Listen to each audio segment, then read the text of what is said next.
Rock bottom to renaissance. That's the story of Over-the-Rhine over the last 13 years. But OTR was there long before the civil unrest in 2001. We'll take you back to when OTR was a haven for German immigrants, how it got its name, and what the future holds. Over-the-Rhine, then and now. In 1918, Over-the-Rhine was a hub of activity with a canal that ran all the way to Lake Erie at its south and west boundaries.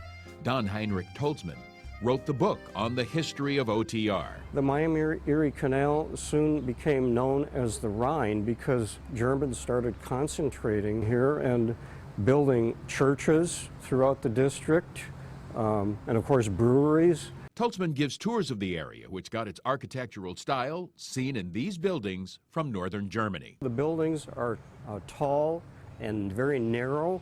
Often they're built flush with the street. In Germany, you're taxed according to the width of a building. In 1919, prohibition became the law of the land, and in 1920, the canal was filled in, a subway started and abandoned, and Central Parkway was born. We had 18 breweries in the district, and they employed 5,000 people directly in the breweries and related industries. A lot of people lost their jobs. Blight crept in as the population dwindled for decades. Then, in 2001, OTR hit rock bottom. Civil unrest started in OTR and spread downtown. The whole incident seems surreal. It happened after a young man was killed by police. Cincinnati erupted. The black community and the police were completely at odds 13 years ago. Over-the-Rhine wasn't a tourist draw. Much of it run down. It has certainly come a long way in the last 10 years or so. The bar scene on Main Street is alive and well. The community and police worked on their relationship. Businesses opened. Findlay Market blossomed. People came back to OTR.